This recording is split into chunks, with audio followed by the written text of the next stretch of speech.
Agartala smart সিটির দ্বিমুখী নীতি। একদিকে রাস্তা চকচকে, অন্যদিকে ভাঙা রাস্তা নিয়ে ক্ষোভ উগড়ে দিচ্ছেন যানবাহন চালকরা।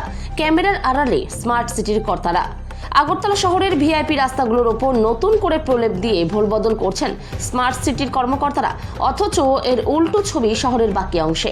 সাধারণ মানুষের নিত্যদিনের ব্যবহারে রাস্তাগুলোর বেহাল দশা, ফলে চরম দুর্ভোগ পোহাতে হচ্ছে সাধারণ জনগণ ও যানবাহন চালককে। বিশেষ করে আগরতলা দুর্গা চৌমোহনী থেকে বড়জলা পর্যন্ত রাস্তার অবস্থা অত্যন্ত শোচনীয়। ভাঙাচোরা খানাখন্দে ভরা এই রাস্তা দিয়ে চলাচল করতে গিয়ে প্রতিনিয়ত নাভিশ্বাস উঠছে পথচারী ও যানবাহন চালকদের। আমাদের সংবাদ মাধ্যমের প্রতিনিধির সামনে এই নিয়ে তীব্র ক্ষোভ উগড়ে দিয়েছেন স্থানীয় যানবাহন চালকরা। ত্রিপুরা থেকে বিক্রম কর্মকারের রিপোর্ট, বিগ নিউজ বাংলা। দুদিন যাবত একদম অপরিক্ত হয়ে গেছে, একদম রাস্তা এর উপরে চলাফেরা করতেছি, কীরকম ভাবে চলাফেরা করবো এরকম চলাফেরা করতেছি। কর্তৃপক্ষ দায় নিতে ঠিক করার কোনো উপায় নাই। আচ্ছা, কতদিন ধরে এই রাস্তার ব্যবস্থা? 3.5 বছর ধরে করেছি এরকমভাবে। বিরাশিটা কাজ করলে তো ভালোই হইব, জনগণের উপকার হইব, সবারই উপকার হইব, ঠিক আছে না?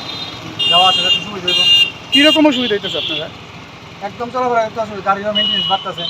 এই রাস্তাটা কোনখান থেকে? রাস্তাটা আপনার একদম নতুন পঞ্চপুরের থেকে একদম দুর্গাচরণ ব্রিজ অব্দি একদম বাংলা চলে গেছে। সরকারের কাছে অনুরোধ রইল যাতে রাস্তাটা শীঘ্রই যাতে কাজ ধরে।